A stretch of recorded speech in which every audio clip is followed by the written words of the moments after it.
Cursed Sands by Ian Smith. Part 1. I've been many different things at different points in my life. I'm an 8-year veteran of the United States Marine Corps who served in the Gulf War. I was, for a relatively short time, a husband and father. I've worked in construction, trucking, food service, and many other menial jobs. More recently, I've had some success at building a solid career selling insurance, a career choice I'm hoping will ultimately last, unlike the last 4 or 5 times I've tried. I think at the ripe age of 51, I'm finally starting to think clearly about what I expect from life after decades of false starts and missed opportunities. I still struggle with depression and self-doubt about the failure of my marriage and how far I've drifted from my children, but I've gotten used to frequent disappointments in my life. For years, I also struggled with a moderate case of agoraphobia, and it has only been within the last few years that I sought serious treatment for it. For anyone unaware, agoraphobia is a generalized but intense fear of certain places and settings, and the image of a house-bound agoraphobe largely stems from a desire to avoid at all costs these dreaded places. I was never fully housebound like many people with agoraphobia, as I instead simply tried to power through my fear and nascent panic whenever possible, at considerable cost in stress and anxiety. It was only after suffering a mild heart attack last year that I finally sought serious therapy for my condition, because the stress of ignoring it all these years is probably killing me. People with agoraphobia tend to experience this fear in specific environments that trigger feelings of vulnerability and dread. In my case, I'm terrified of wide open spaces, particularly in remote and isolated areas. I remember in the summer of '97, not long after I left the Marines, I took a road trip to Las Vegas from my home in Riverside, California. Interstate 15 runs right across the flat expanse of the Mojave Desert between these two cities, and throughout the trip, I had to stop 3 times to have a panic attack at the side of the road. I guess this is why I have always preferred to live in crowded cities, and why I travel so little, despite the irresistible wanderlust of my youth. I've known for years what exactly triggered my development of agoraphobia, and you'd think knowing this would make it easier to work through it. I only wish it was that easy in my case. What I experienced in those dark days in March of 1991 is clear in my mind, even though I know on an intellectual level that everything that happened could not be possible. And this uncertainty has been a dark cloud over my mind ever since then. On one level, I know that my anxiety about what I saw is probably overblown, that I'm worrying about something over which I have no control, and that I can't even confirm is actually the truth. But on the other hand, I can't help but feel that I should be worried, that dismissing it would be like ignoring a speeding train when you're seconds away from being hit by it. When I began my therapy, I was told that writing and journaling my thoughts would be cathartic and relieve my anxieties. I can't say for sure whether it will or won't, but putting it all to paper might help me answer a few of my own questions. Like I said before, I'm a veteran of the Marine Corps who served during the Gulf War of 1991. I enlisted in the Marines in the summer of 1987 when I was 19 years old. I had graduated the previous year and spent my first year after high school attending community college and working a menial job delivering pizza. I had always intended to join the Marines, but as a promise to my parents, I gave the whole higher education experience a try before deciding for sure. Well, after a year of hitting the books and delivering one too many pizzas to former classmates, I was ready to make the plunge. I wasn't motivated by any sense of patriotic duty. I was never all that patriotic, but my own father had served in the Navy during Vietnam, and his stories about all the friends he had in the Navy and all the exotic places he had been were what drove me. That, and maybe I watched a few too many war movies as a kid, including such classics as The Longest Day and Patton. The chance to make new friends, see the world, and experience true camaraderie was irresistible to a lonely young man who had never even been outside of the United States. Fast forward 3.5 years, and I'm part of a tank crew in Bravo Company, 1st Tank Battalion, U.S. Marines, and we're posted in remote desert camp in Saudi Arabia, just south of the Kuwaiti border, waiting with bated breath for the order to breach the border and drive Iraqi forces out of Kuwait. Our battalion of M60A1 Patton tanks had been waiting coiled and ready to strike for 3 months, hearing distant shell fire from Iraqi artillery, many kilometers ahead. That's right, we were still using Patton tanks when we went over the top in the Gulf. While the Army was almost fully equipped with the latest and greatest Abrams tanks seen in all those pictures of the war, we were still making use of the last generation of tanks in the Marines. Anybody who has served in the Marines knows that when it comes to logistics and procurement, the Corps has always been the red-headed stepchild of the military, and so we just made do with what we had. But that's not a knock on the venerable M60 Patton tank. Despite the design being 30 years old by this point, it was still an excellent and fearsome fighting machine. Throughout the years, the design had also been continuously upgraded with new equipment to keep its performance well up to par with other modern main battle tanks. Our machine, which we had affectionately nicknamed Hellhound, had received the standard suite of upgrades: advanced modern optics, a gun stabilizer, an explosive reactive armor package, the works.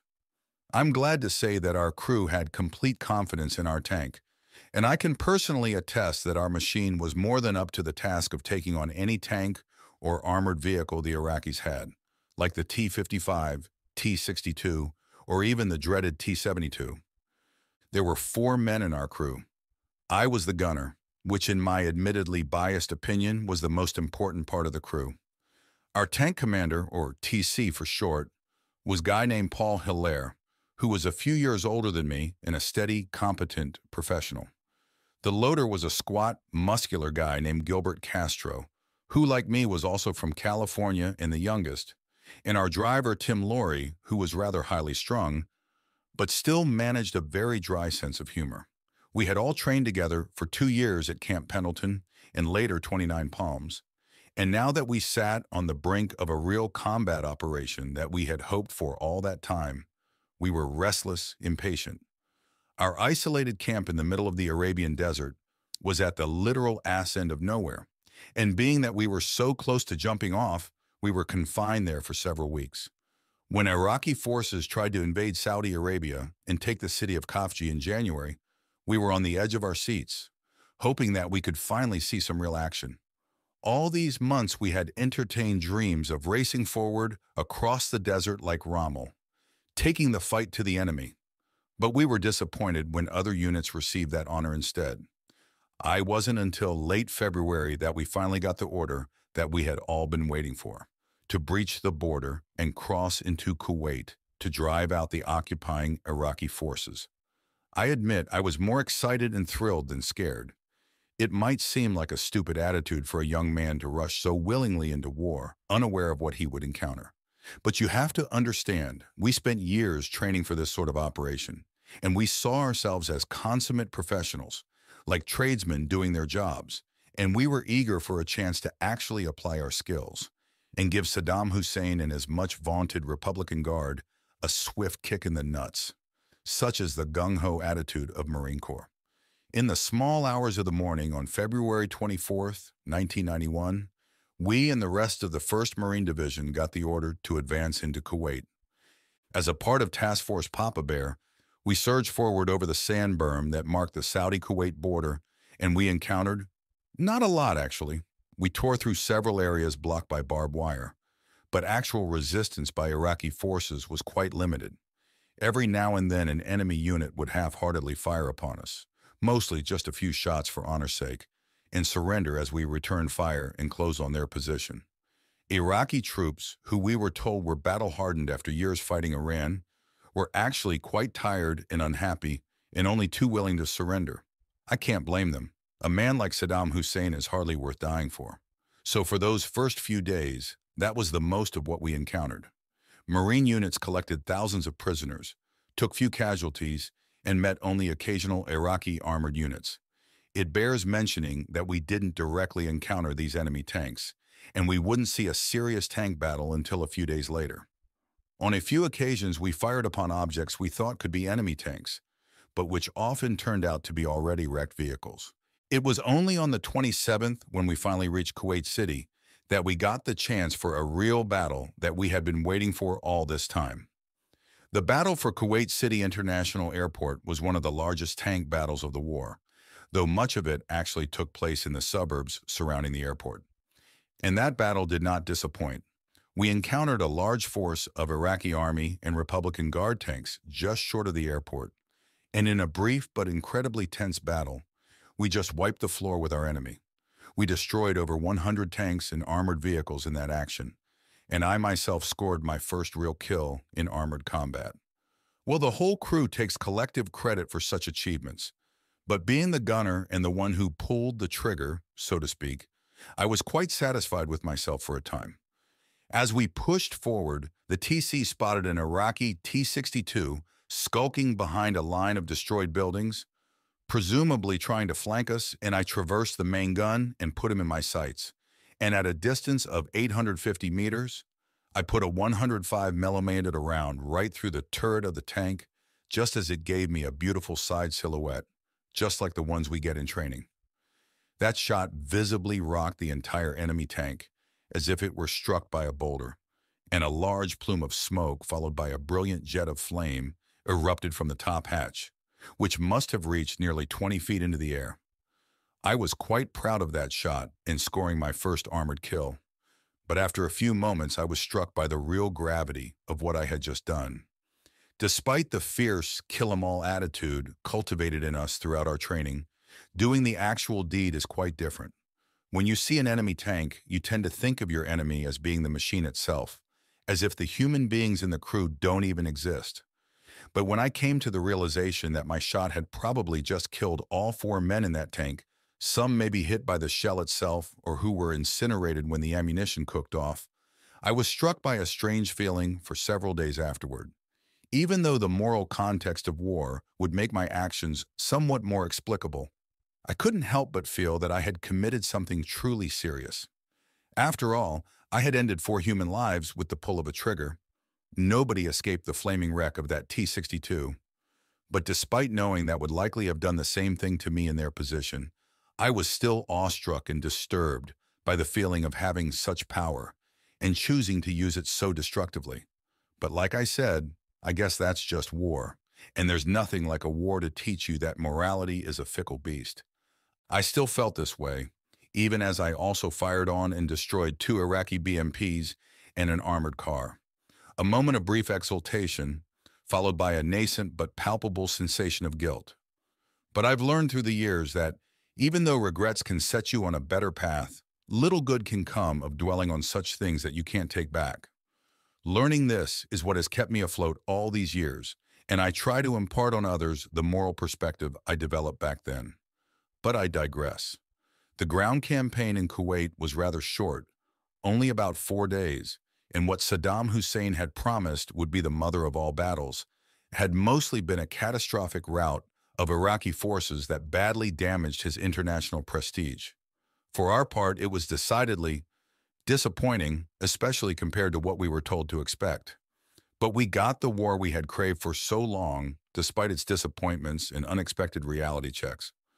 For a few days, we held our position at a place in the western reaches of Kuwait City known as Al-Jarrah, as other forces pushing around Kuwait through southern Iraq were mopping up enemy forces trying to retreat.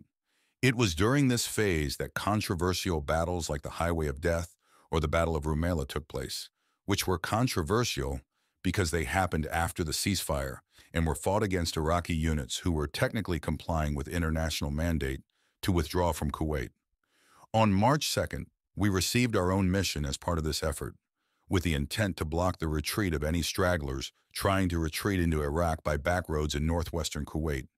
We were to conduct a road march across the desert to take up a blocking position on a road that ran parallel to the Iraq-Kuwait border, where we would stop anybody trying to force their way through. The blocking position we were meant to assume was actually over the border inside Iraq itself, although this wasn't strictly unusual, as other coalition units were also well inside Iraq. Early that afternoon, our platoon of 4 tanks, led by our platoon commander Lieutenant Ratner, set out on our road march as per our orders.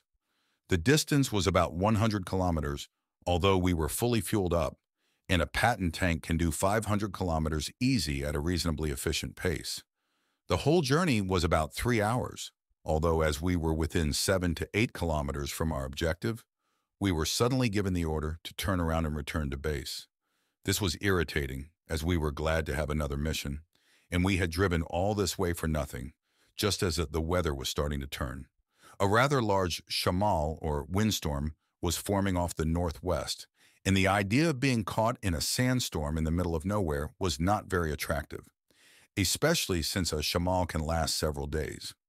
After a brief pause, we plotted the route we would use to return, and since the war was pretty much over, and because we were in the middle of a trackless desert, we decided there was no risk in taking the same route back. But a shamal moves quite quickly, and after only 20 minutes, we found ourselves overtaken in the midst of a ferocious sandstorm that completely obscured our view.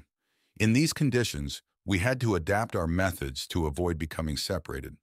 While some individuals floated the idea of simply staying put and waiting out the storm, this was quickly dismissed as it could last several days. Instead, we slowed our pace to under 20 kilometers per hour, turned on our forward lights, made a point of staying within 10 meters of the vehicle in front. Likewise, the commanders of each tank were urged to open their hatches and direct their drivers, despite the blowing sands. They were expected to cover up and bear with it, so they would have a cleared view of the tank in front. Both the gunners and commanders could also use their thermal optics to look out for the vehicle ahead and avoid getting separated. Our radios wouldn't work all that well in this weather, but we did our best to stay in contact with the others. As we moved out, I kept a close eye on the thermal signature of the diesel exhaust of the vehicle ahead. We were last in the column, so it was on me to pay extra attention. Hilaire, our TC, had his head out the top hatch, letting in gales of wind and sand inside the turret, and I think at least a pound of sand must have gone down my collar into my uniform. With all of that mess inside our turret, Hilaire got fed up and closed the hatch, ordering me and the driver to pay extra attention to where we were going. Some commentators later described the Gulf War as a GPS war because of the influence the system had on our tactics, but in our platoon, only the platoon commander's vehicle had it, so I did my best to lock eyes on that diesel plume, while also scanning for unlikely threats we might encounter. It was then that we started having trouble keeping up. Our radio, which we needed to stay in contact with rest, began to fail at the worst possible time. That itself wasn't unusual. Sometimes radios and other comms can just go haywire or crap out without apparent reason. But without it, we only had visual contact with other vehicles. Lieutenant Ratner was a pretty good officer, but he could be rather erratic and make snap decisions without always telling everybody what was going on. I noticed that the tank ahead of us was slowly inching away, apparently going faster than us. Hilaire shouted down to Laurie to pick up the pace and keep up with the rest, but with visibility so poor, speeding up only did so much to improve the situation. Worse still, that distinctive outline of a tank in the thermals was starting to become hazy, probably from all the wind, and it constantly got harder to see our fellows ahead of us. The column's speed seemed to constantly increase, and despite gunning the throttle as much as we considered safe in this situation, they kept creeping away. We were all starting to get concerned, and Hilaire, who was working with the radio, tried his best to restore comms with the rest. After smacking that radio case and issuing a colorful rant, Hilaire finally gave up on the radio for the time being. At that point, the tank ahead of us started to fade from visual range. We had nearly doubled the speed of our march, but with the constant blowing sands, the road we followed was starting to get buried and fade from sight. Finally, after a few tense minutes, the rest of the column faded from sight. Laurie kept moving forward in the hopes that we would find them again, but this proved futile. Hilaire went on another bout of swearing and implying that Lieutenant Ratner had carnal knowledge of his mother, and decided to use his flare gun in the hopes that somebody else was paying attention. He opened the hatch and fired our flare pistol in the air, though it didn't do much good. The wind simply pushed it way off course and quickly disappeared. Now we were all starting to get worried. At this point, we were unofficially lost and separated from our unit, stuck in the middle of a trackless desert with virtually no visibility. The road was no longer visible, having been buried by sand, so we couldn't reliably follow that either.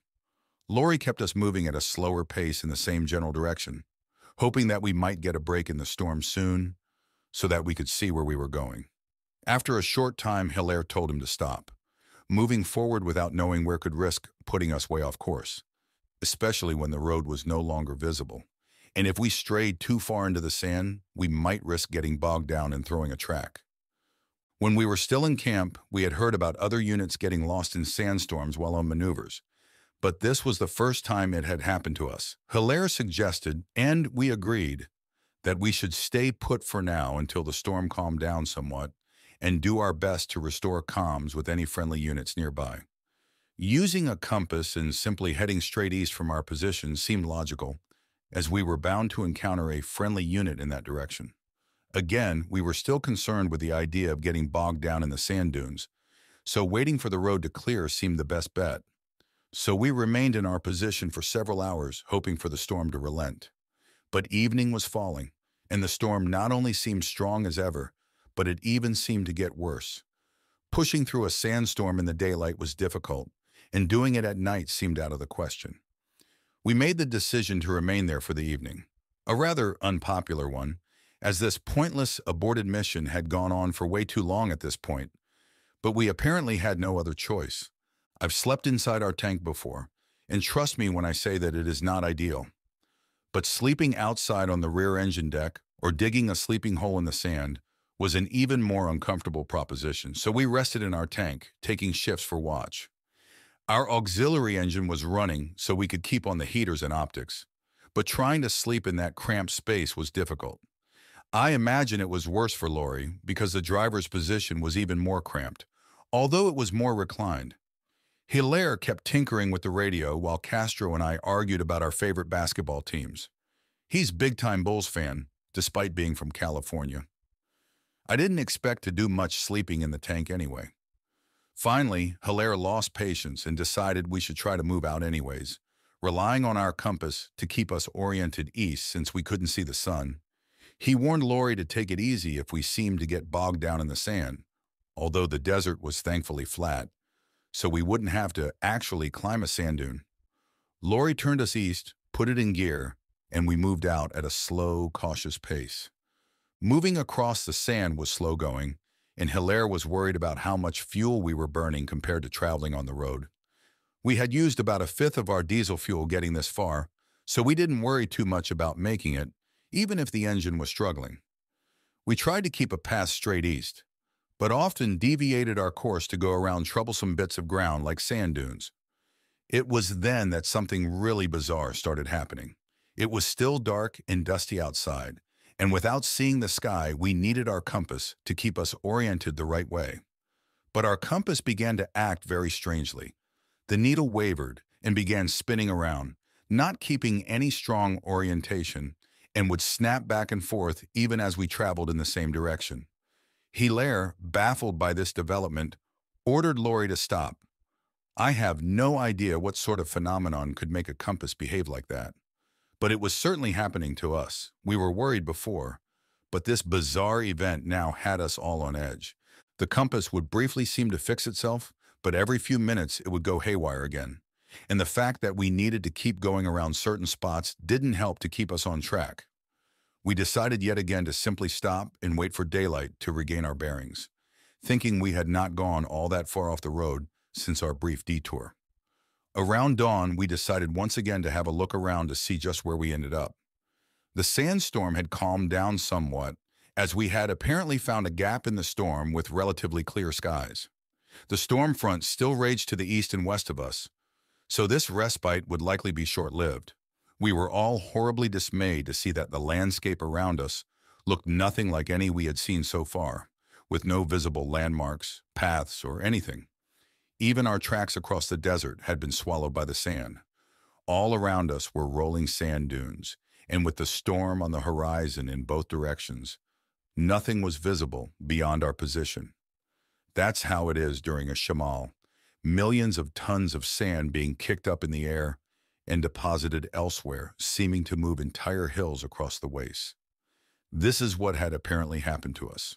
Our surroundings had almost completely changed, and in the middle of a trackless desert, that was a dangerous situation. Now that it was the next morning, our absence and lack of communication would surely have been noticed by company commander.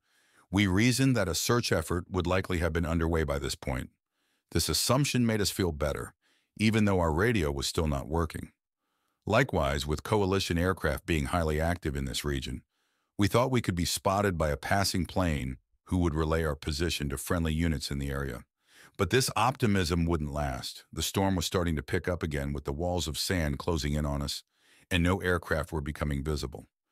That was extremely odd to us. Throughout the campaign, there was a constant stream of fighters and bombers overhead at all hours, striking positions throughout Kuwait and Iraq, and we had seen plenty as we set out on this very mission. Perhaps, we thought, they were grounded because of the weather, and once the shamal had passed, they might have a better time finding us. But the shamal could last days, and it might be longer to find us in our new position well off the beaten path. We all got out of the tank hoping to stretch our legs, relieve ourselves, and maybe spot a gap in the storm we could exploit. I had gone off to take a piss, even though it was still quite windy, while Hilaire stayed back in the tank, having it out with the radio again. I was on my way back to the tank, incredibly ticked off because the wind had caused me to get piss all over the front of my uniform, when I heard Hilaire and Castro shouting excitedly. According to them, the radio was working again, which was a major relief. We all rushed back to the tank, confident that we just found a way out of this mess, and we all crowded inside the turret to see what was going on. Hilaire was fiddling with the radio set, adjusting the band, and trying to get a clean signal. He stopped when something sounding like a voice came over the speaker, but it was a deep, muffled, static-filled voice with unintelligible words. But the rhythm and cadence definitely sounded like a person talking. This continued for several minutes as we watched with bated breath, while Hilaire fiddled with the knobs with no apparent effect. That deep, muffled speech just continued with short pauses. When Lori pointed out that the words were repeating, it was just the same unintelligible phonemes in a sequence about 20 seconds long. That paused briefly before playing the same message, if it could be called a message. We were all stunned by this unexpected turn, and no matter how much Hilaire fiddled with the knobs, the sounds on the radio stayed exactly the same. Finally, after about 5 minutes, the signal simply cut out in the middle of the sequence, leaving only a low whisper of static. My heart sank into my stomach as I realized we were now again cut off from all communication from the outside world. But we all wondered out loud what signal we had even gotten over the radio. Hilaire had changed to every frequency and band, and still that same unintelligible speech, over and over again. Lori speculated that the signal might have been a pre-recorded message, like an air raid warning that we had picked up by accident. We couldn't tell what was being said, so it could have been in a different language. I told him that the words didn't sound like Arabic, and voice seemed too deep to be human, like it was a computer or something. Near as we could figure, I might have been chatter from another coalition unit that spoke a different language, like the French. But at this point, we were just spitballing. The fact was the radio signal had cut out and couldn't be reacquired, nor could any other signal be picked up. So the radio was back to being pretty much useless. It was at least able to turn on, which it hadn't done the previous day. All there was left to do was go back to our original plan of heading east, all the way to the Persian Gulf if necessary, and hope that friendly units could help us out. Being surrounded by sand dunes now complicated that, as we would now have a hard time getting across them in whichever direction we went. We couldn't even say exactly where we were because the landscape all around us had completely changed. But wandering the desert seemed better than staying put and dying of thirst.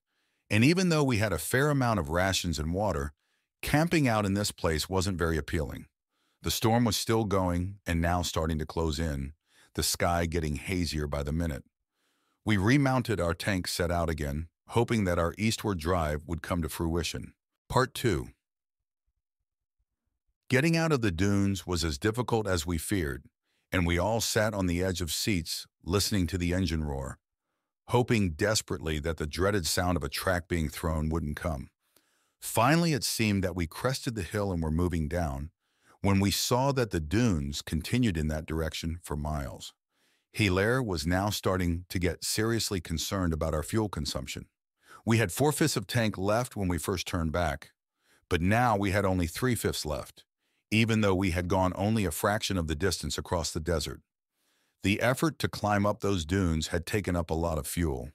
And now with sand dunes in every direction and the sandstorm picking up again, we were all starting to despair. Hilaire remained cool and ordered Lori not to climb up any more hills and just stick to the low ground between them. Castro, however, was starting to get agitated. He was not quite 20 years old, and in his short life had probably never been in a situation as bad as ours. He was starting to pester Hilaire with questions about where we were going, did we have enough fuel, are we sure this was right way, etc. Finally, Hilaire snapped at him to calm down, and Castro retreated into himself, sulking. After a few hours, the engine started to overheat from the exertion, and we stopped to give it a chance to cool down. The storm had slacked off again, and we all dismounted to do a maintenance check and scout around for a potential path. Hilaire decided to clean out the air filter while the engine was cooling off. Lori and I checked the track tension, and Castro was sent out to scout across the top of a sand dune for a way out. We had gone far enough that the desert had flattened out a bit, with much more space in between hills, and we took this as a good sign. Still, fuel was now a concern, and lacking any landmarks, we couldn't tell how much further we needed to go. Castro returned from his scouting mission, saying that there were still no landmarks, but the ground to the south was much flatter and probably easier to get across. Lori and I went back to our work, thinking Castro would just mill around until we remounted. A few minutes later, we looked up to see that Castro had wandered off. He had one of the weapons issued to our crew, a Colt Commando, and we were worried what he might have gotten himself into. I climbed a hill to west to get a view around to find him, and I saw him cautiously walking west, rifle in hand, as if he expected a threat. He was probably about 100 meters away, scanning the horizon, and didn't respond when I shouted his name. I ran out after him and caught up with him before he got too far, but he still didn't respond even when came up next to him. He was absolutely fixated on some point in the distance that I couldn't recognize, and I practically had to shake him to get his attention. He acted like a man coming out of a trance, and when I asked him what the hell he was doing, he answered, "Nothing. I didn't see nothing," almost as if I were accusing him of something. He abruptly turned around, slinging his rifle, and brisked walked back in the direction of the tank. I was baffled by this strange behavior, especially from a man like Castro, who wasn't much more than a kid. I chalked it up to the stress of the situation, but I still resolved to tell Hilaire about it in case something escalated. I returned to the tank shortly after Castro and saw that Hilaire was still working on the engine and nursing some skinned knuckles. The engine had finally cooled down, but he said that the coolant in it was starting to pick up sand, which could clog the whole system. Unless we jury-rigged some kind of water filter, we just have to deal with it and watch the engine temperature more carefully. I told him about Castro, and he said that noticed similar behavior, and the normally verbose young man was uncharacteristically quiet. Our concerns expressed, we remounted and proceeded south towards the hopefully flatter terrain.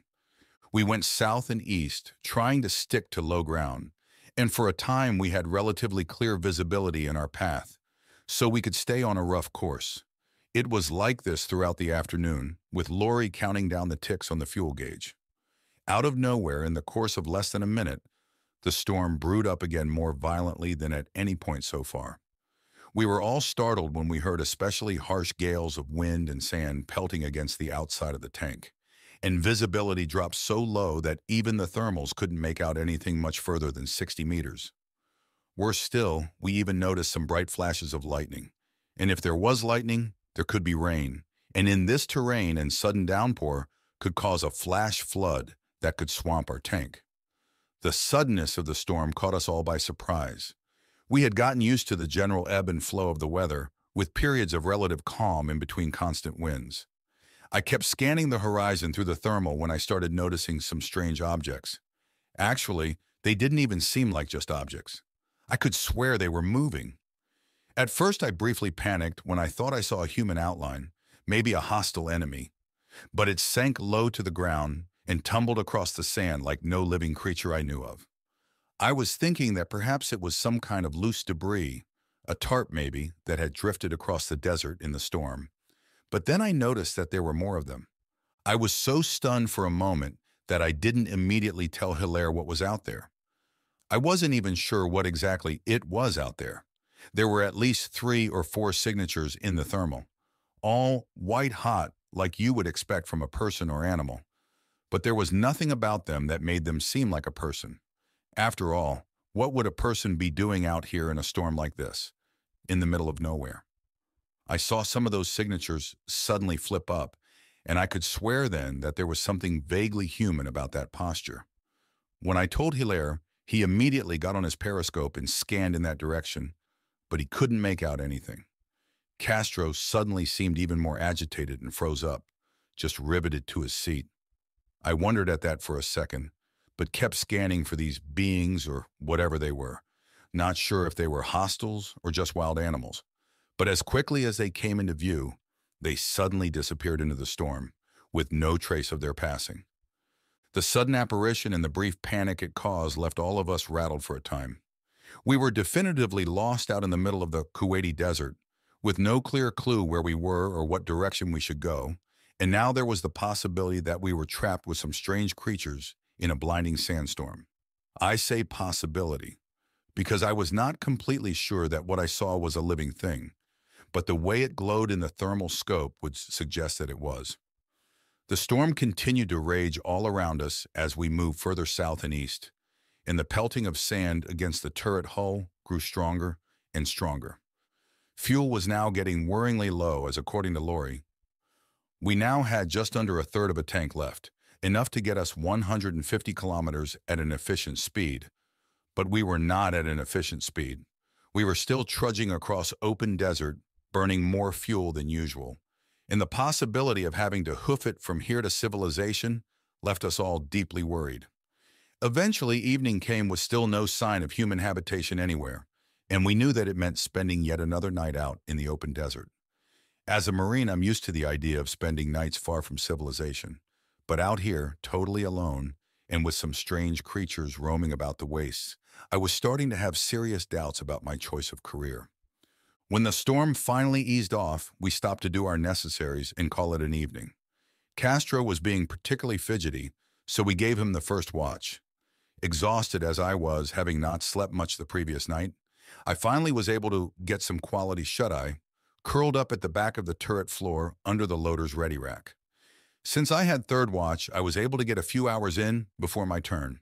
I was woken by Lori at 0300 hours to begin my watch, although I wasn't thrilled about spending any time outside the tank in that storm. I opted to keep my sidearm with me in addition to the rifle. Whatever was out there, I would take no chances. I sat outside the tank on the front glacis next to the driver's hatch, surveying the scene. I was glad that I would have a break in the storm, but this small comfort was rather short-lived. The wind slowly picked up its pace, and once again the tank was shrouded in complete darkness.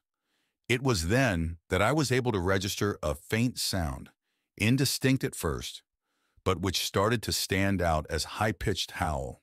If I didn't know better, I would have said it was like the nasally hoot of an elk, but I knew it couldn't have been that. In a different situation, I might have dismissed it as a trick of the constant winds, but this time I was fully alert and on the lookout for any sign of the creatures from the previous day. I pounded on the hatch and Hilaire almost immediately came out of it and wanted to know what was happening. I told him that I heard something out there, even though I couldn't see it, and I wanted to be inside the tank if it showed up. We both climbed back into the tank, and I immediately got to my position and scanned the horizon for anything. But to my disappointment, the thermal optic was on the fritz, and everything appeared hazy and dim. But even so, I could make out something in the distance. I was just about shitting bricks at this point, convinced that these were the creatures I had seen yesterday. And even though I couldn't prove they were hostile, I just felt it. The storm was making it difficult to see, but I recognized those forms and I was sure they were getting closer. That howl was now slightly audible inside the tank, and everybody was on alert. We had done numerous close combat drills before, practicing scenarios where enemy troops got in close enough to our vehicle that we couldn't use the main weapons against them. But even our practiced minds couldn't fathom just what kind of threat we faced. We stayed absolutely silent inside the tank for several minutes, trying to discern the howls from the ceaseless gales outside. The howling ceased abruptly, and Castro, who had gone white with fear, suddenly jerked up from his seat. Through the turret wall behind him, we could make out a faint scratching noise, like the pawing of an animal, and we were so riveted by this that we were caught off guard by harsh thunk on the turret behind me. I jumped at this and nearly brained myself on turret roof, and a few seconds later, I could swear I heard something like laughter. It was a thin and sibilant sound, not human at all, high-pitched and sinister. Then we heard a skittering sound across the roof of the turret, like a large creature scuttling across it, and Hilaire tried to look through the cupola to see what it was, but nothing was there. The scratching sound became more insistent, and now the pattering was happening across the entire outer surface of the turret, and sharp, screeching sound came from the front, right over the port for the gunner's sight. Castro, who was fighting panic this entire time, finally lost it and began pounding on the turret walls, screaming and cursing, demanding to whatever was outside to leave us alone. At first we were about to smack him and make him be quiet, but his outburst gave way to a moment of silence around the tank. When the attacks resumed, we all took Castro's cue and started banging on the walls, shouting and swearing, giving our best war faces, trying to scare off the hostiles. Finally, they gave up their attack and ceased their scratching and banging on the outside. But as they made their retreat, I once again heard that horrible, sinister laugh fading into the night. Morning came with all of us completely drained. The attack during the evening had left us all shaken, and now more than ever we felt the urgency of our situation. We all wanted to leave this area immediately, and Hilaire agreed with us. But the situation did not improve. We kept rolling onwards in the same direction for about an hour when Hilaire suddenly ordered us to stop. None of us saw any reason for the delay, but we weren't stopped for a second before he jumped out through his hatch and strode in front of the tank. We all followed his lead, not knowing just what he had in mind. We caught up with him to see that he holding his head in his hands, growling, "No, no," to himself. We asked what was wrong, and he rounded on us, pointed out that it was impossible for us to have gone so far and not arrived anywhere near civilization. We had traveled well over 100 kilometers since getting lost, but in all that time we had not seen or discovered anything. There should at least have been a road or trail somewhere, or a village, or hamlet. There should have been aircraft overhead, and even though we were lost, some kind of search effort must have been underway, but we had neither seen nor encountered anything but endless hills of sand. He cursed himself for his decision to go off the main road when we first got separated from the column, saying we should have stayed put and waited for a break in the storm. But he was right about one thing. We should definitely have encountered something by now, just by the sheer distance we had traveled. Kuwait is a small country. It seemed impossible that we should be so hopelessly lost when we knew where we started from and how far we needed to go. All we had seen since then was nothing but rolling sand dunes that always seemed to be in a different place when you looked at them. Our fuel was now perilously low, only about a quarter of a tank, and days' worth of travel had gotten us nowhere. Had we wandered out into the desert even farther than we thought? We knew that heading east, even with a moderate deviation to the south, should have gotten us someplace that could recognize. But there was nothing but desert in all directions, and no sign whatsoever of human civilization anywhere in all that time. Unless Kuwait had magically gotten twice as large in the span of 2 days, this couldn't have happened. Hilaire was almost despondent, and seeing him start to lose it had a serious effect on us. All this time, Laurie was observing the horizon, which had now mostly cleared as the shamal finally died down after all this time. He called out to us while we listened to Hilaire, and we saw that he was pointing to some spot on the horizon that we couldn't make out at first. But he was insistent and kept pointing towards what he called a tower, and after a minute I saw just what he was pointing at. Far in the distance off to the west, I could faintly see a gray object, a tower like he described, and I could see that it actually glittered slightly in the sunlight. It was quite small in the distance from where we stood, hardly poking out above the hills, but it seemed attainable, and it most definitely was not a mirage. But it was to the west, deeper into the desert, in the complete opposite direction we had resolved to go. This dissuaded us for a minute, but when we realized we had endlessly driven east with no result, heading west towards a sign of civilization seemed totally rational to our desperate minds. All at once, our spirits lifted tremendously, And we decided then and there that we would turn west, making a dash towards the only sign of humanity we had seen in days, fuel reserves be damned. Castro, however, did not seem all that pleased.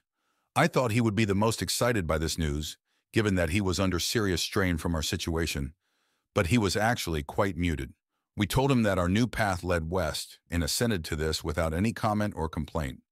But the rest of us were jubilant, thinking that the end of our ordeal was in sight, and we gave little thought to what we would actually find there.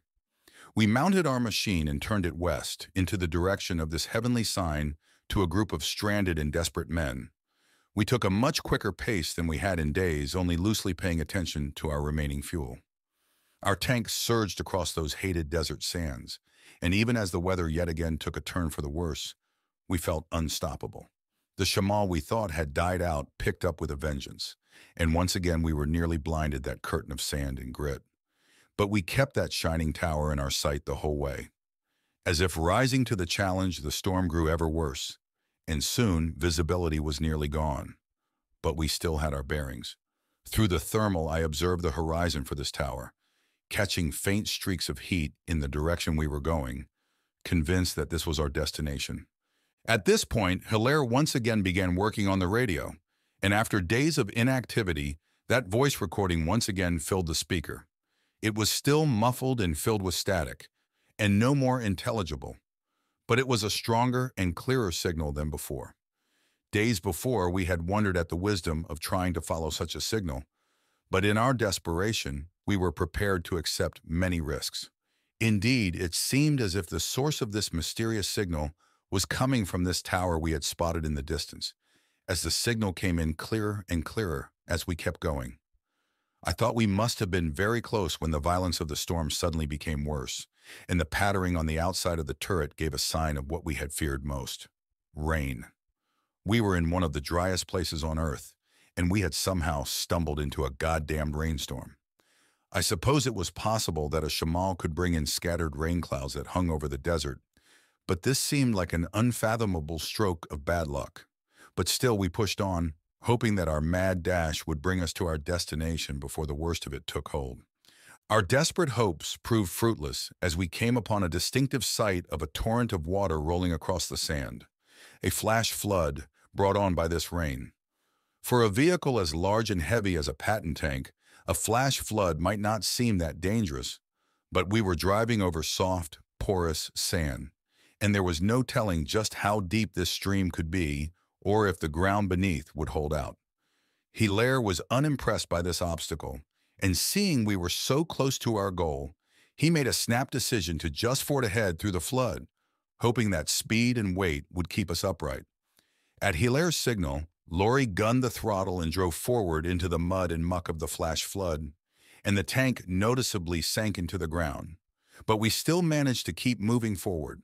But this momentum was slowly fading, and as we made to within a few meters of the other side, the tank started getting bogged down in that waterlogged sand. Laurie kept at it, pushing the engine harder and harder, and old hellhound managed to slowly inch forward. After a tense few minutes that seemed like hours, we finally reached the other side, but it was still not over. The rear of the tank was still in the stream, and just as the rear made it up onto the bank, we heard the dreaded clunk-clunk screech of a track being thrown. Despite lurching onto more solid ground at the last second, the lorry had still placed too much stress on it, and it simply bunched up and rolled off. We all got out to examine the damage, our once high spirits now crushed, and saw that it would take hours of work to get the track back in place, hours spent out in this horrible storm, even when we were so close to our destination. Hilaire wanted us to focus on getting the tank back in order, but Castro and Laurie both floated the idea of simply pushing ahead on foot, hoping that we were close enough to reach our destination without transport. Hilaire aggressively vetoed this idea, saying that leaving our machine behind was not an option, especially since all of the weapons were still operational. Following his suggestion, we all gathered at the side of the tank to begin the arduous task of getting the track back on the road wheels. All this time, the storm had kept up its constant assault, and even face wrapping and goggles could only do so much against the high-speed barrage of sand. Thankfully, the rain had ceased and the threat of any more flash floods was gone, although the stream of water we had just crossed continued flowing for hours. We had been working on the track for just over an hour and making good progress when Lori pointed out that Castro yet again seemed like he was going wander off from the rest of us. He was stalking off into the storm, rifle in hand, behaving very similarly to that trance-like state I found him in the day before. Shouting over the wind would do no good, so I ran after Castro to try and get his attention. To my surprise and shock, Castro suddenly broke into a heaving sprint further into the blowing sands, and Hilaire bellowed from behind me to follow after him. I wasn't thrilled by this idea, as I was convinced that I would end up getting myself lost out in the storm. But I was still deeply worried about Castro. His increasingly strange behavior these last few days had left us all quite disturbed, especially since he had been so cool and level-headed during the battle at the airport. I charged after him, barely keeping up and struggling to even see him through all the dust and grit and air.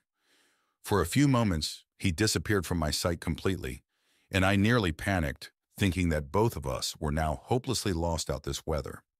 I kept running in the direction I last saw him, silently praying that he would turn up while simultaneously cursing him for running off like this.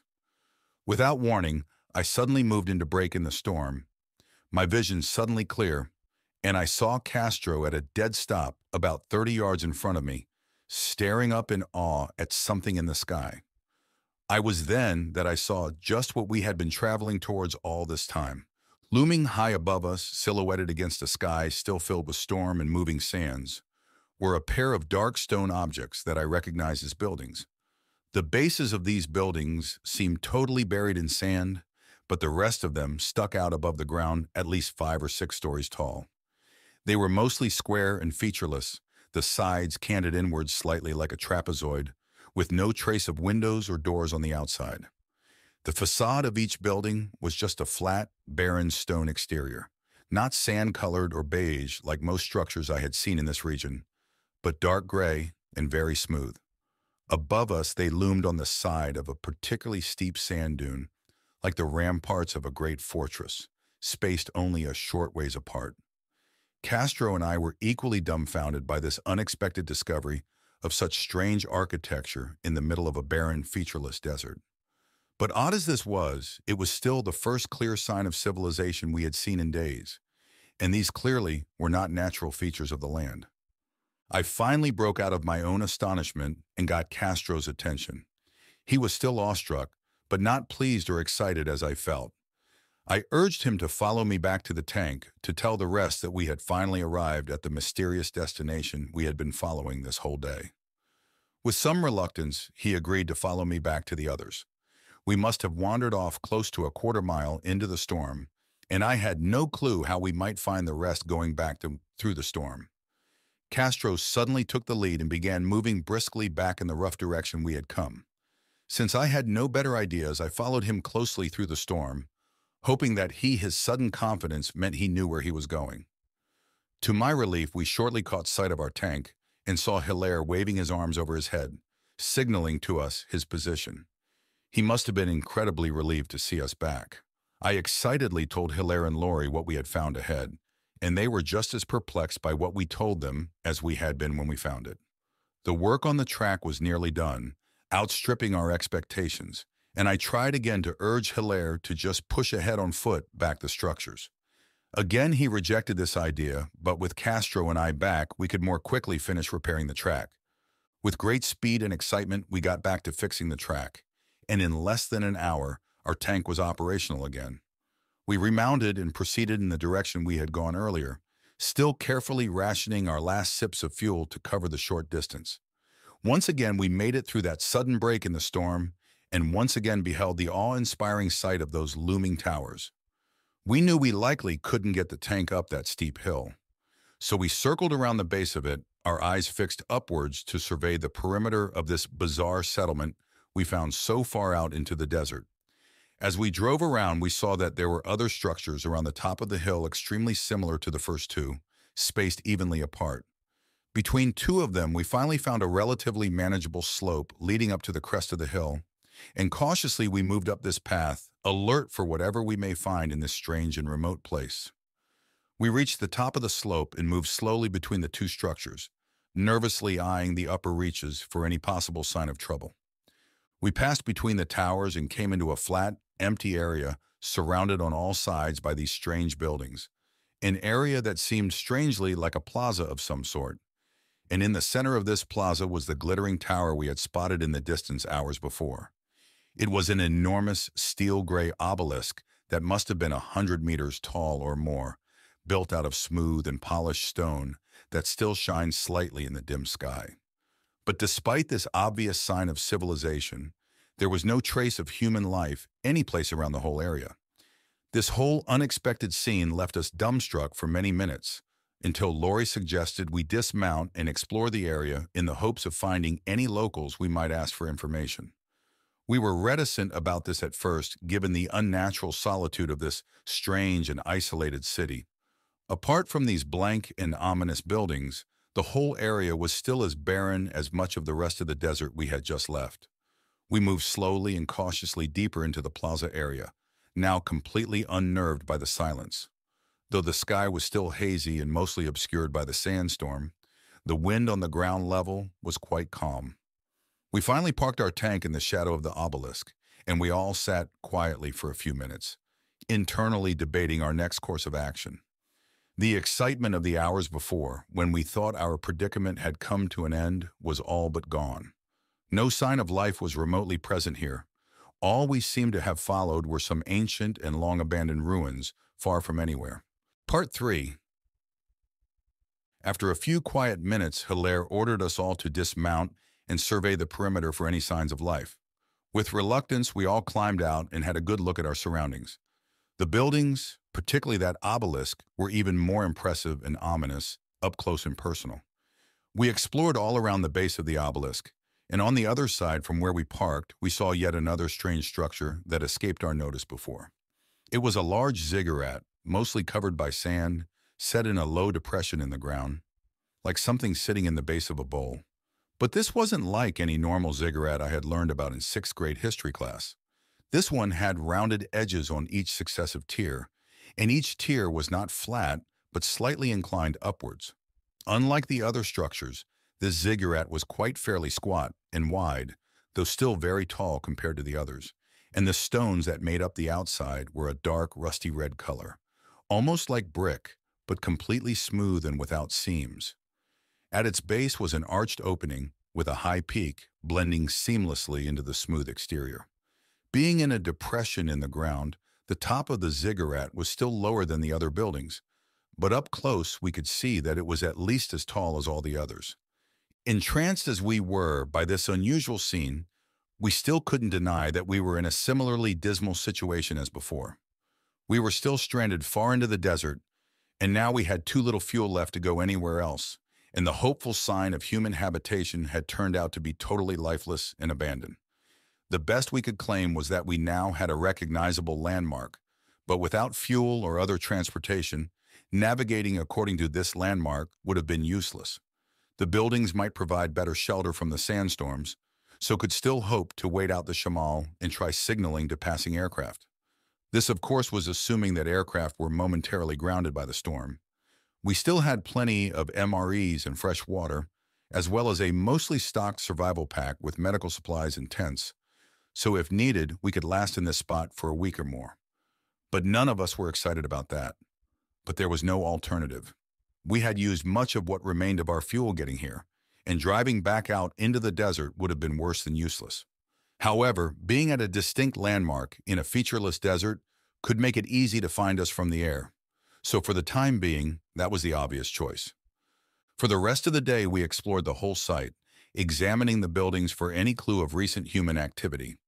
Many of the buildings on the perimeter were still inaccessible, their entrances presumably buried underneath the sand, and only 3 had usable openings.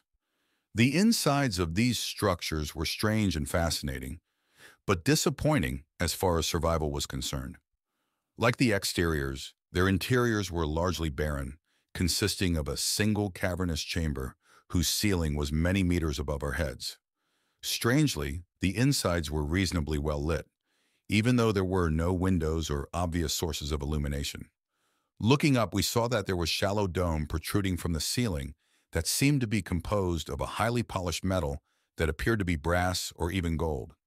The dome was highly reflective, and though its surface was totally opaque, there still seemed to be a mesmerizing amber glow that seemed to reflect from within it. This feature was repeated in identical fashion in the other outer buildings we accessed, and it struck us that such a building didn't seem like it was meant for humans to dwell in. What could this building even be for? It had no furnishings like tables or places to sit. Higher up there were ledges that stuck out from the wall, but with no clear place to climb up to reach them. These bizarre identical buildings seemed to have no obvious function, and in fact didn't even seem like they were meant for human beings at all. We explored the ziggurat last, thinking that this might be the obvious place for us to shack up during our time here. The entrance to the ziggurat was quite dark and seemed to shrink a bit as we moved inward. It led into a similar open chamber as the last buildings, but this one was almost in the shape of globe, with the walls and ceiling being a cavernous dome and the floor being a bowl-shaped depression similar to the one the ziggurat rested in. In the center was a trapezoidal mound with rounded edges, perhaps 6 feet tall and similar dimensions wide and long. Like the others, this chamber was illuminated by some unseen source, but with a soft greenish-blue light instead. The ground in the depression was especially bright, as if cast in the harsh glow of a spotlight, but from no visible source. The surface inside the dome was noticeably less smooth, but on closer examination, we could see that it was because it was absolutely covered in strange drawings and hieroglyphics etched into the stone. These markings were so bizarre that we could hardly decipher their meaning, but some of the drawing were more legible. The drawings clearly showed crude human shapes, not much more than stick figures, but they were clearly meant to represent humans. The drawings showed many vaguely recognizable scenes, like people gathering around what I assume was a campfire, and another appeared to show a battle of some sort. But this battle scene was where things got strange. On one side was clearly human shapes, gathered with spears and other weapons, but the other side was composed of something that didn't even resemble a human being. It appeared to have 2 arms, but instead of legs it had a cluster of flat white appendages that were splayed out almost like knives. Altogether, these strange legs formed a wide fan, like a bird spreading its wings.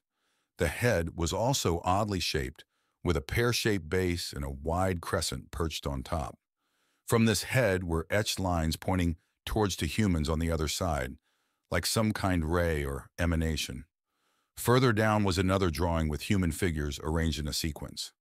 The sequence started with a typical drawing of a human figure, but further drawings showed human figures with increasingly long limbs, while at the same time they adopted a more hunched gait, more like a gorilla or a chimpanzee than a man. Above the sequence was a figure of the non-human creature from the previous battle drawing, hovering above the sequence as if it were observing it. What was most odd about this sequence is that it appeared to go right to left, with the normal man at the logical beginning of the sequence, and the long-limbed creatures further down towards the end of the sequence. But these disturbing drawings weren't our main focus for now. When we finished our explorations, it was nearing darkness and about time for us to set up camp. The storm outside, which had previously been so calm around this strange city, was now increasing in force. But strangely, the wind didn't feel like it carried the familiar abrasive sand. Now it appeared more like a very fine dust, almost like smoke, with only a few grains of sand mixed in. Lori mounted the tank and drove it around to the front above the ziggurat so that we could clearly see it from the entrance. In another situation, it would have been more appropriate to camp near our tank. But with such crappy weather and a spacious shelter so close at hand, we decided to make our camp inside the ziggurat. To avoid the brightness inside, we camped in the middle of the entrance tunnel, sheltered from the wind but with a clear line of sight up to the tank. Our guard was relatively low as we bedded down for the night, but we kept all of our rifles and sidearms with us at our sides. Since there was no sign of human life in the area, and because we were so isolated, we didn't really expect visitors. But at the back of my mind, I clearly remembered the previous night, when we came under attack from those creatures roaming through the sandstorm. We weren't really all that far from where it happened, And as darkness fell, I felt my heart sink, desperately fearing that those creatures might have followed us. I volunteered for first watch, not wanting to take any chances, and for 2 hours I sat on watch, ruminating on our situation. I thought mostly about those creatures.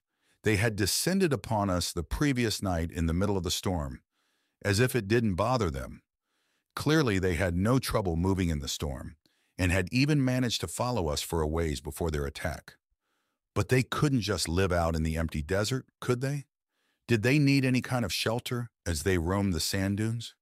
Maybe they burrowed into the ground, or hid under rocks like scorpions. If they burrowed, maybe there were whole underground colonies of them out there, lurking under every dune or canyon wall. Maybe they sought shelter other places, maybe even in a place like this. Hilaire had the second watch, and I woke him after I finished mine. I almost didn't want to end my watch, trusting nobody else to hear what I heard or see what I saw. I could have let Hilaire stay asleep and continued on my own sleepless vigil. He could certainly use the sleep after the last few days we've had. But at the appointed time, I woke him anyway, still nursing vague hopes of sleeping through any of this. Castro, who had been on edge for 3 days straight, was now sleeping like the dead. So if he could do it, I suppose I could as well. As I closed my eyes, I kept thinking about whether or not we were really alone out here.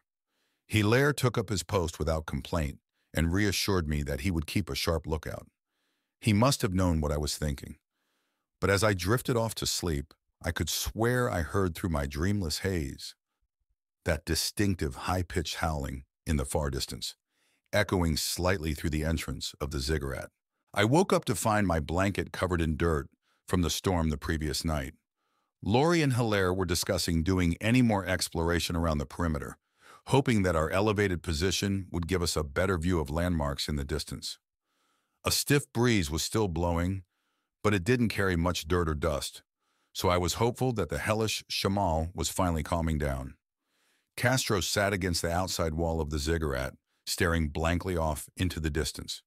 Once again, we set ourselves to exploring the outer limits of the ruins, looking for any other areas that might be accessed. We would spend most of this day examining the horizon from the edge of the hill, hoping for a sign of a landmark, all the while keeping an eye on the sky for any passing aircraft. Still, nothing. That didn't make any sense to any of us. We knew the war was pretty much over, but there still should have been aircraft overhead. Even worse, the weather was now quite clear. Coalition planes shouldn't have been grounded. Unless the coalition had completely stopped their air operations, I couldn't think of any reason why we were so isolated out here. We convened back at the ziggurat to discuss our options, so thoroughly discouraged by our lack of success that we were all starting to doubt that we would ever get out of this place. Tempers began to flare as we argued about our next move. Laurie was now openly pessimistic about our chances. Hilaire was doing his best to convince us to stay together, stick with the plan. Castro didn't say much at all. He abruptly left the argument and began tentatively exploring around the mound at the base of the ziggurat chamber. We hardly paid him any mind while we argued, but then a resounding thud echoed throughout the chamber, followed by an ear-piercing hiss and an enormous gust of air from the middle of the chamber. As we turned, we were just able to see that the mound in the center had collapsed into the ground through a large sinkhole, and we saw Castro falling after it. We forgot our grievances with one another and sprinted to edge of sinkhole to see what happened to Castro. Leaning over the edge, we called out his name at the top of our lungs, hoping that he had survived the fall. But that sinkhole was astonishingly deep, so far that we couldn't even see the bottom of it, even with the light in the chamber. After several minutes calling his name down the sinkhole, we finally heard his voice faintly echoing up the abyss. We called to him to see if he was injured, but we could hardly make out his voice, he had fallen so deep. From what I could make of his faint words, he said he was unable to get up. We couldn't see him from where we stood, and the light we shined down the hole couldn't penetrate the thick dust that still hung in the air. Hilaire went back to the tank and quickly returned with a length of rope, intending to try and rappel down the sinkhole to retrieve Castro. The hole was so deep that Laurie and I didn't have high hopes for retrieving him, but we knew that we would certainly try. Laurie and I both secured the rope, and Hilaire began his descent down the sinkhole, shining his light down into the abyss. He tried to descend rapidly, but the dust and loose dirt at the edge of the hole made it difficult for him to get a decent foothold. He went ever deeper into the hole, getting so far down that we could hardly see him, and we were starting to run out of rope. All the while, Hilaire was calling down to Castro, trying to reassure him that we would get him out of there. But Castro's responses became increasingly faint and inaudible, and finally ceased completely. When we ran out of rope to safely lower Hilaire any further, we called down to urge him to come back up. After a few minutes, he resurfaced, utterly defeated and on the verge of tears. It seemed that Castro was all but lost down that godforsaken sinkhole, and it seemed like we had no real chance to get down there and find him. Morale was poor before, but losing Castro like this was absolutely devastating. He was the youngest man in our crew, just shy of his 20th birthday, yet dependable and steadfast as a man twice his age. Despite his odd behavior in the last few days, we still owed a lot to him. He led us here to this place, and even though we were still lost, it was better than taking our chances in the desert. In those early days, when we were bogged down in the sand dunes, he took the personal risk of scouting a way out of there. Losing him like this, in this strange and ominous place, was something that hammered home, more than anything, the hopelessness of our situation. Even so, Hilaire still talked about making another rescue attempt down the hole, even though Castro's voice was gone, and we didn't have nearly enough rope to make it down. When Lori and I suggested that Castro could be gone for good, Hilaire flew into a rage and cursed us out for just abandoning him like this, saying that we shouldn't even be thinking about leaving a man behind, alive or dead. We didn't say anything in response. Between our fatalistic helplessness and Hilaire's guilt about this whole situation, hope seemed like a vulgar proposition. Hilaire sat by the hole for the rest of the day, occasionally calling Castro's name down the hole with no response. Lori and I camped outside of the entrance, ostensibly to keep watch, but mostly to commiserate where Hilaire couldn't hear us. Both of us were convinced that we would probably die out here. Either we would run out of food and water, or be the victim of an accident like Castro's, or we would try our luck in the desert and die of thirst and heat stroke. Darkness came again, and Hilaire was still inside the ziggurat, shouting down the sinkhole until his voice went hoarse. Lori and I regretted telling Hilaire to just give up, even though we still believed it was hopeless. No aircraft had ever shown up. No sign of a search operation looking for us. We were the only human faces that any of us had seen in days. There's really something strange about being stranded in a place so lifeless and empty. I guess we're not really used to the idea of being so alone, so far from city lights and crowded avenues, the general hustle and bustle of human life. This place, these ancient ruins, all of it should have reassured us with a reminder that once upon a time, human beings had set foot in this place. Instead, it seemed like there was nothing really human about this place at all. We prepared to spend another night in the ziggurat, and Hilaire finally gave up his desperate mission. This time, he volunteered for the first watch. Lori and I were nervous about being around him because of his desperate and clearly agitated frame of mind. We didn't really think he would hurt us, but his abrasive outbursts were starting to get more personal and hostile, and being around him like this was an extremely unpleasant experience. Nonetheless, we supposed that he could really use some alone time to work through his issues. Being around us probably wasn't easy for him either, the way Lori and I were moping and being generally hopeless. I was asleep when Hilaire charged in through the entrance, shouting in pain and panic, rousting Lori and I from our leaden sleep. As we came to our senses, I noticed that the air outside was utterly clouded by a resurgent sandstorm, and through it I heard distinctly that high-pitched howl that we all knew so well. Hilaire was limping as he sprinted inside, and I saw that his right leg was slick with blood, and a large gouge was ripped in his pant leg. He shouted, "They're back! They're back!" as he charged in, more terrified than I had ever seen him. In less than a second, we gathered our weapons and trained them on the entrance, nerves alight and convinced that this would be our last stand. The howls grew louder with each passing second, and more of those horrific, sibilant voices joined in with the chorus of screams and howls. For several seconds, we focused on the wall of airborne sand blowing across the entrance, knowing at any second that something could come storming in with great numbers. When a shadow became visible through the storm, one of us must have panicked and opened fire through the entrance, the report of gunfire nearly deafening us in the confined space. All of us joined in, firing rapidly at every shadow and vague silhouette visible through the darkness, without regard to conserving our ammunition. When my rifle went dry, I didn't pause for a second to reload, instead drawing my sidearm and keeping up the fire until I emptied that as well.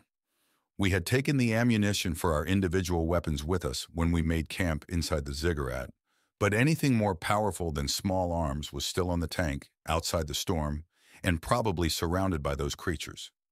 As our magazines went empty, we stopped for a moment, examining the entrance. Nothing had apparently come through, but we couldn't see if all of our fire had actually hit anything. But something was obviously out there. We turned our attention to Hilaire's leg wound, a sizable gash running down his right leg that must have been nearly a foot long. That was clearer evidence than anything that whatever had followed us here was now clearly hostile and meant to do much worse to all of us. We were now unexpectedly thrown back into a fight for our lives. And if Hilaire was right, then the outside of the ziggurat was just about crawling with those creatures, and they were almost certainly prepared to descend upon us once they had gotten their second wind. Holding out inside the tunnel might have some advantages. We could funnel the hostiles into a narrow path and create a virtual shooting gallery out of whatever came through, but we could only do this with our small arms. And what would we do once we ran dry? Could we possibly hope to kill or drive off a hostile force of that size using only what we had? If they remained committed to the attack after we fired our last rounds, the only hope of defense would be to physically block the entrance. And without any nearby loose debris or entrenching tools, we couldn't make that happen. But our tank seemed the best bet for defense. The coaxial and cupola machine guns still had thousands of rounds of ammunition left. And if that failed to drive them off, then we could just button our hatches and wait out the hostiles.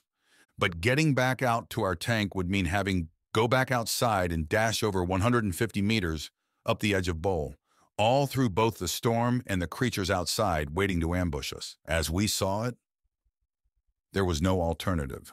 As long as we stayed inside, we were confined in a kill zone from which there would be no retreat. We hastily reloaded our weapons, planning to make a dash for the tank, firing from the hip in the hopes that we could suppress our enemies long enough to make it. Hilaire stuffed a rag into the wound on his leg, and I worried about whether or not he would be able to make it the distance to the tank. But he had as little choice in the matter as any of us. We braced ourselves for a few seconds, preparing for our mad dash, convinced that we would all be dead within the next few minutes. Hilaire, like a true leader, was the first out the entrance, and we followed close behind, expected to be set upon the second we left the opening. We were relieved not to have anything jump on our backs as we plunged into the storm, but that relief was short-lived as we saw dozens of silhouettes coming through the sand on both sides. We fired wildly from the hip, spraying fire at the level of these grotesque, vaguely human shadows. This bold maneuver certainly did catch these things off guard, backing off for a few seconds, but others ducked and weaved and carried on their attack. Laurie, immediately behind me the whole way, stumbled to the ground as I saw one of those things tackle him from behind, swiping and scrabbling at the back of his head. I turned back, and rather than risk shooting Laurie, I charged in like an old-time Napoleonic soldier, rifle tucked at my hip, and reaching the creature, I swung out my weapon like a club and bashed it across its face with the butt of the rifle. I helped Laurie to his feet and got him moving again as he clasped the back of his head with both hands. The dash to the tank must have taken a minute at the most, but it seemed like at least an hour, a frantic hour firing wildly at shadows in the mist. But against all odds, we had actually made it back our machine, and I have to say the dusty outline of Hellhound seemed like a divine gift from above. We remounted the tank like getting reacquainted with an old friend, but rather than close the hatches, Hilaire got on the 50 cal machine gun on the cupola and without hesitation swung around in the direction of our assailants. He bellowed a vicious war cry that seemed to come from the bowels of hell itself, and without pause opened up on the outlines coming through the storm. Laurie and I crouched at the bottom of the turret while I inspected his wounds.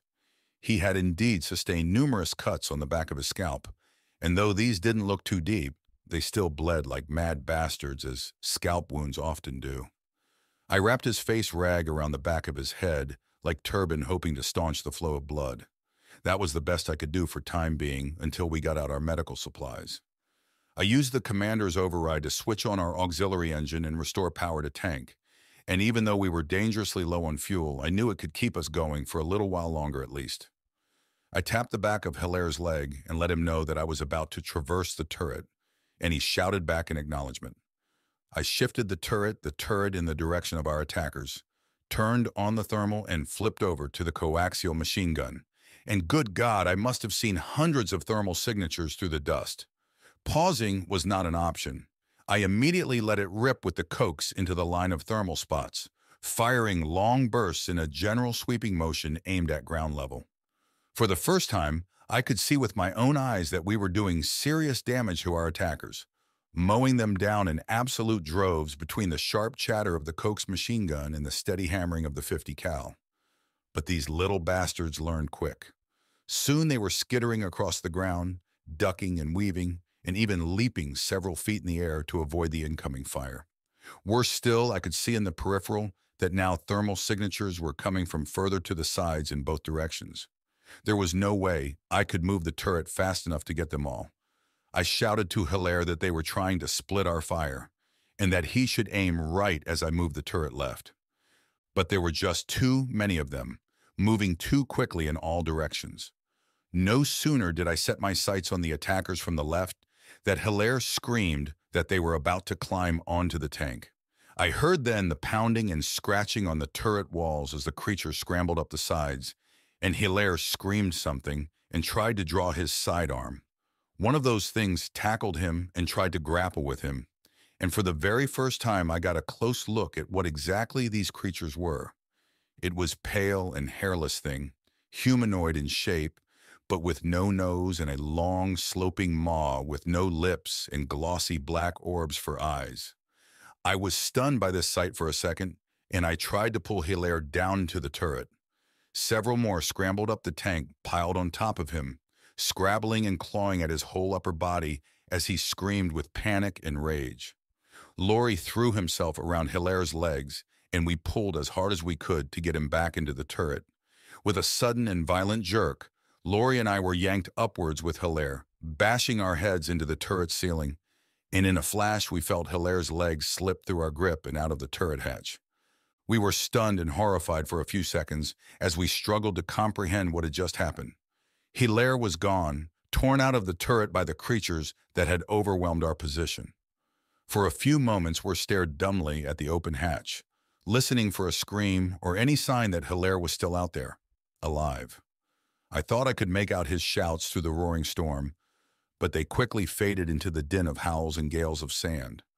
Laurie had the presence of mind to finally close the hatch, a move that, in that instant, probably saved our lives as well, as the hatch wasn't closed for a second before violent scratching and pounding resonated through it. We both slunk to the bottom of the turret floor, staring at the hatch and hoping that it was secure enough to keep out a determined group of these creatures. And they were determined. We must have sat there for hours, riveted on the hatch, jumping at every violent assault on the turret hull. Good God, there must have been hundreds of them out there and not the least bit dissuaded by the heavy losses they took trying to overwhelm us. We lay on the turret floor horrified and completely despondent about our predicament. We were now down to half of our number. Losing Castro had been bad, the worst moment so far, but losing Hilaire was a virtually irrecoverable blow. Without leadership, trapped in a metal box, with our choices being to stay here and starve or risk getting torn to pieces, we believed we now had a clear picture of exactly how we would end up dying. When it finally struck us that Hilaire was lost, I couldn't take it anymore. I broke down in tears, both in despair and disbelief. I had never suspected that such a situation like this was even possible on Earth. I had expectations of dying as an old man, surrounded by my children and grandchildren, or of dying a noble death in combat with a foreign enemy. Getting trapped in the middle of the desert and getting torn to bits by hideous unknown creatures didn't even seem possible. But no matter how much I blinked and rubbed my eyes, there was no waking up from this nightmare. There are no words to describe what it's like to stare your imminent death in the face. Even in the worst scenarios, there would seem to be some optimism, some skepticism about death that could carry you through the worst of the fear. That battle at the airport those days before was like that. Rolling forward against enemy fire, wary that a lurking enemy tank or RPG could suddenly light you up in your war without warning. That was a real fear. But you also knew that it might not happen as well, that you'd be lucky or good enough to get out of combat with all your parts intact. But knowing beyond a shadow of a doubt that the jig was up in a way more horrible and seemingly impossible than you ever thought possible took my last reserves of courage right out of me. Laurie wasn't doing much better himself. He had never broken into tears, but he was definitely showing the same hopelessness that had crushed me. Without options, we just curled up on the turret floor, resigned to waiting hours or days or whatever might come. Somewhere in there, I fell into a dreamless sleep that must have lasted several hours.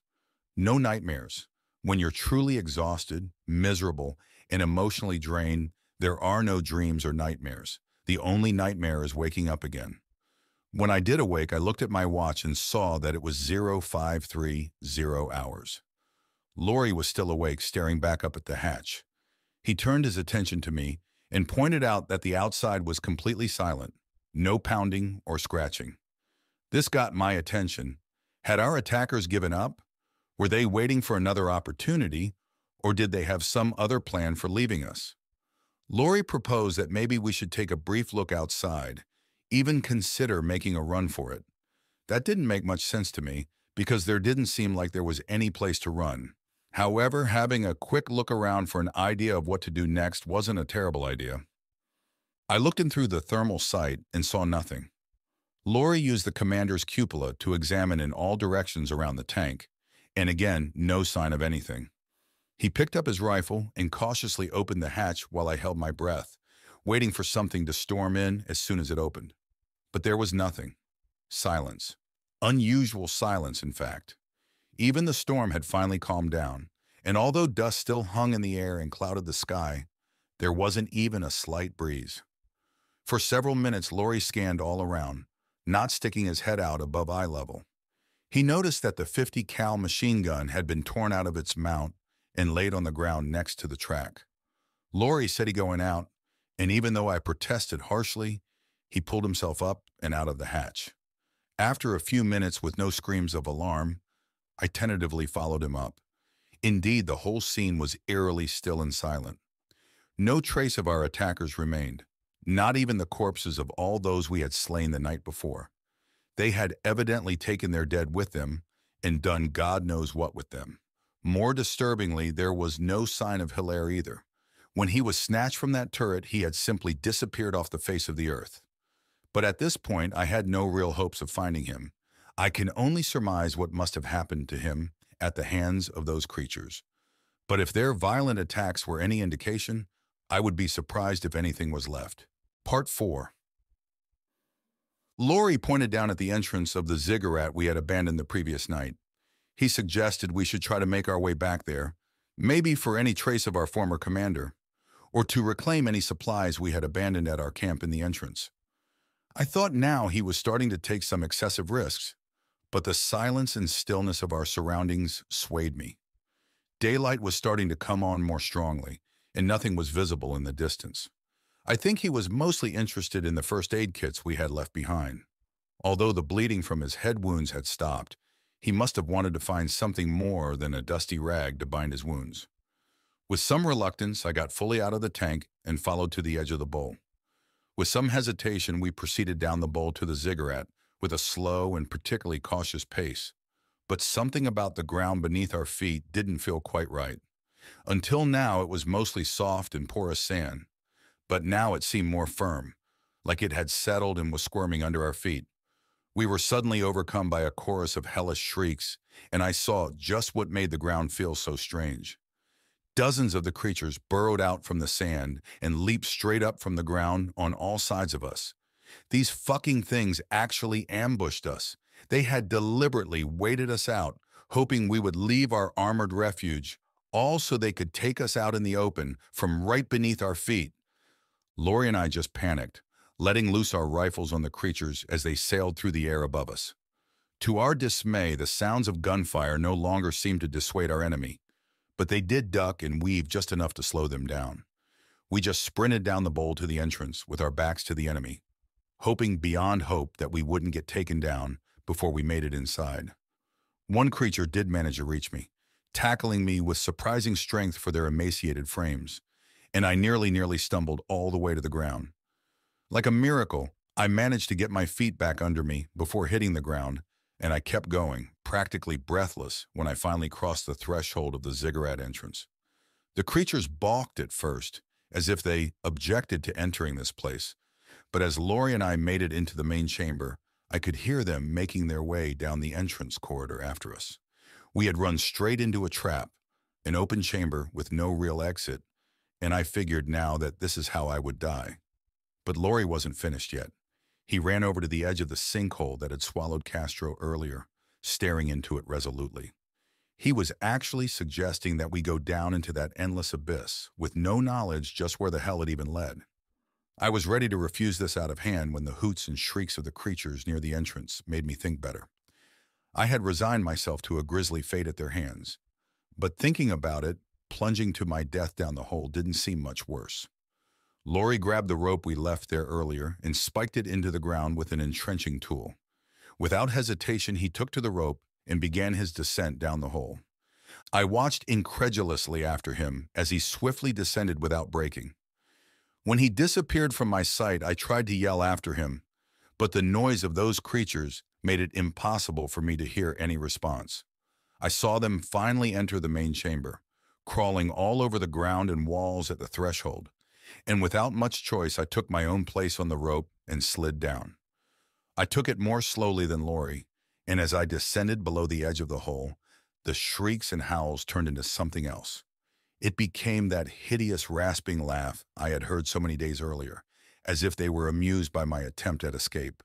When I made it far below the rim, I looked up and saw those horribly familiar faces looking over the edge, giving off that disgusting laugh all the while. I focused my attention downwards on the depths of the pit. Down this far, the dust had become thick enough that I couldn't see more than 2 yards below me, but doing anywhere but down was not an option. I slowed my pace and descended until I reached the end of the rope, with the bottom still nowhere in sight. I wondered just how I would go from here, but Lori had evidently made it down, so there must have been some way. The dirt surrounding the pit was quite loose, but it was heavily sodden and probably could make a good handhold. I made the decision then to try and free climb down the rest of the way. This proved quite challenging and slow, but the dirt managed to hold so long as I plunged my hand as deep into it as possible. I must have gone down another 20 feet this way when the dirt became less stable. As I swung forward to dig my boot into the side of the hole, I lost my grip without warning and tumbled down into the abyss. I slid down against the edge of the pit, desperately clawing at it in the hopes of catching a new hold. But it was for nothing. I fell a good 30 feet before suddenly hitting the bottom and collapsing flat on my back. I felt that the bottom was soft and porous sand, and having slowed myself down against the side of the pit, I had managed to save myself from falling to my death. Castro had fallen down this way as well, and I was suddenly struck by the hope that he might have survived his fall into the pit relatively unharmed. Despite this hope, I saw no trace of anywhere he might have ended up. I remembered he had fallen all the way down the pit, closely followed by collapsing debris from the mound, which dashed my hopes of his survival. If he had made it all the way down, he would have hit the bottom much harder and maybe crushed by the rest. At the bottom of this pit was tunnel entrance, a small tunnel that seemed hastily excavated from the dirt like a mine shaft rather than carved or sculpted. I called Lori's name down the tunnel and to my relief heard his distant response. I worked my way through the cramped tunnel, which must have extended over 100 yards at least, and I came out of the tunnel to another bizarre and awe-inspiring sight. Lori was just outside the end of the tunnel staring at the same thing. We found ourselves in another enormous chamber, at least as large as that at the top of the hole. Most of it was quite dim, but in the center was a considerably bright light, almost like direct sunlight, illuminating the center of the chamber. In the center of the chamber, shrouded in blinding reflections, was glossy black pyramid with a short obelisk on top. The structure was entirely colored black and was polished to a smoothness and sheen like obsidian. The light surrounding the pyramid ended at a stark boundary with the darkness of the rest of the chamber, like a line in the sand, and at the pyramid's base was a round stone altar. The altar was the familiar red color of the ziggurat above, but the surface of it was as smooth and polished as the pyramid and glinted like a precious metal that I assumed was platinum. We were riveted by this sight for many minutes, completely dumbfounded that such a thing was lying here under our feet, something even more alien and ornate than anything we had seen above. I started to approach it slowly, this time more confident that Lori. I felt an insatiable desire to approach and even touch the pyramid, struck by its brilliant sheen. I didn't even seem like it was made of solid material, but a glossy static liquid. Lori followed me to within a few yards of the light boundary on the floor of the chamber, but stopped and began to urge me back. I slowed my pace, but I still wanted to get a good look at it. The boundary of light was unusual, but not immediately disconcerting, and I didn't feel any fear of crossing it. Lori implored me more urgently to stay back, but he still followed me closer to the line. I stood only a few feet from the line when I stopped, and I became aware of a reverberating hum in my ears. It was a powerful noise, as if some titanic energy buzzed around the chamber, and this noise gave me pause. Lori came to my side, telling me that we should keep our distance from the light. I finally agreed with him, but my eyes were still fixed on the gleaming pyramid, and I struggled to take a step back from it. Further back, Lori had stopped dead in his tracks, looking around as if hearing something unusual. I still only heard the hum, but he began whipping his head around as if barraged by noises all around him. He asked me if I heard what he was hearing. I asked if it was the hum, but he said the sound was more like voices. I listened closely as well, and to my shock and utter horror, I heard that distinctive, deep, static-filled voice repeating unintelligible words. It was the voice we had heard on the radio days before.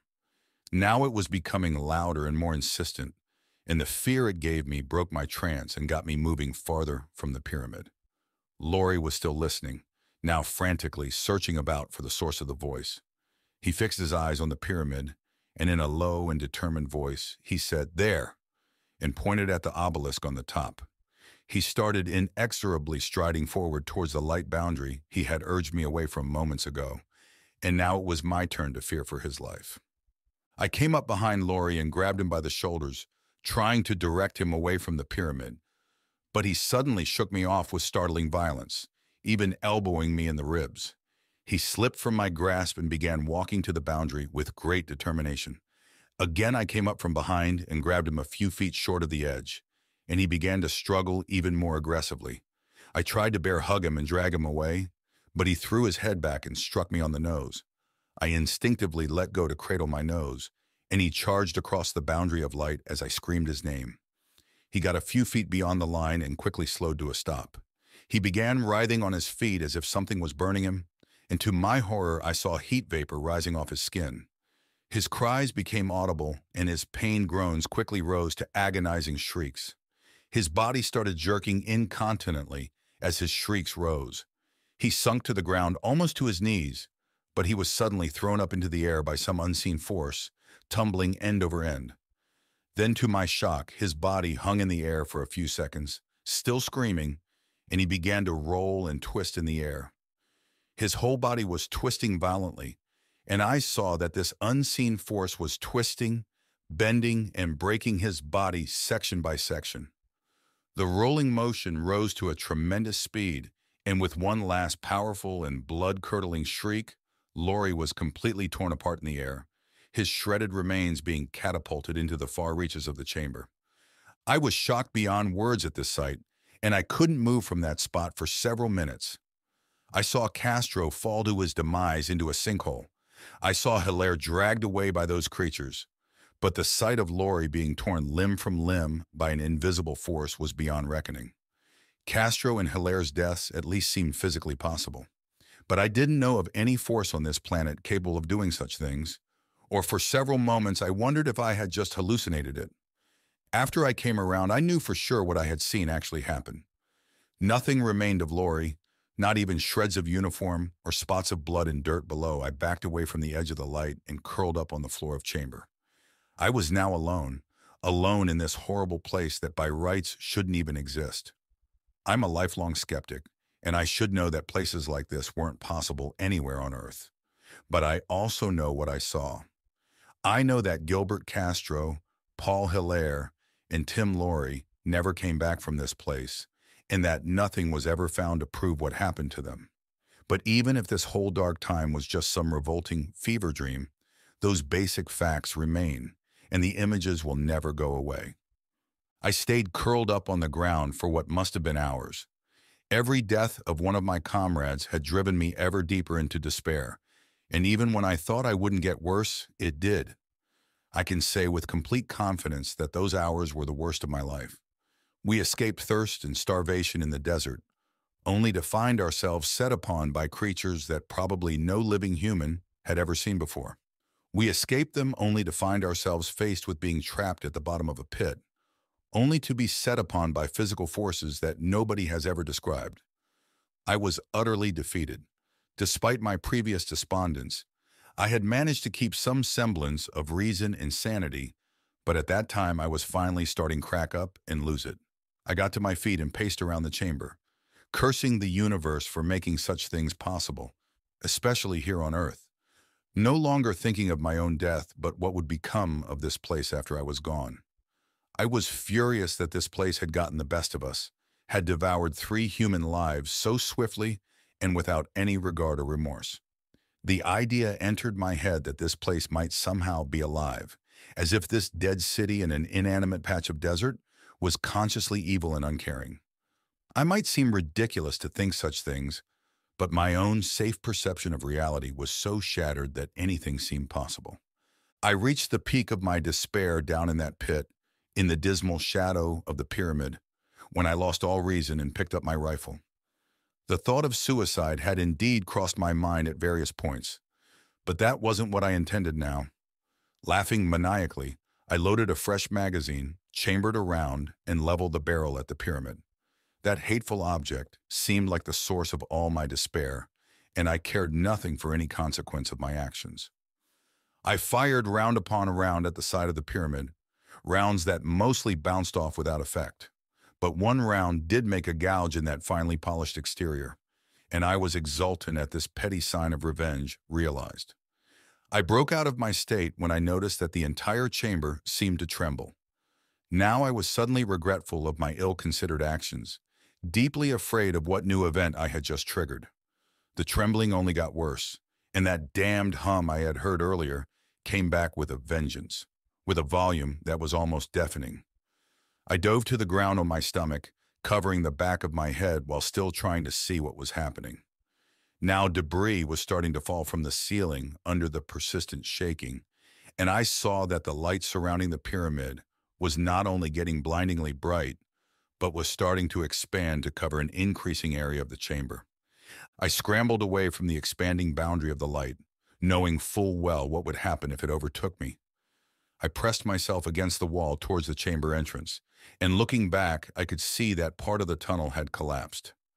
Now I had no chance to retreat or seek cover. The boundary of light slowly expanded towards the edge of the chamber, and the pyramid was now trembling violently in place, and the obelisk at the top emitted a fierce beam of light up through the ceiling of the chamber. As the line edged closer to me, I tried to brace myself for the horrific fate suffered by Lori, but the line slowed, then stopped. The hum was now absolutely deafening, a hellish abyss of noise that felt like it would cave in the sides of my skull. But without warning, the hum ceased, and the light boundary suddenly contracted towards the pyramid, and the entire chamber became deathly silent. A rushing sound like the roar of waterfall suddenly rose, and several brilliant flashes of light emitted from the pyramid. I resisted the urge to watch what was happening and buried my face into the dirt.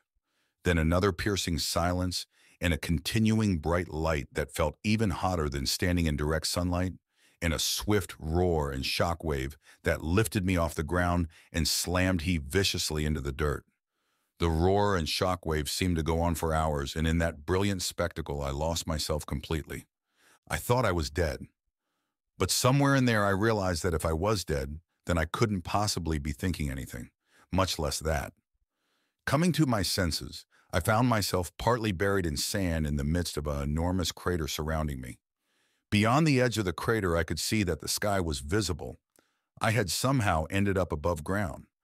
That sky was clear, refreshingly clear after so long spent in miserable dust storms and penetrating darkness.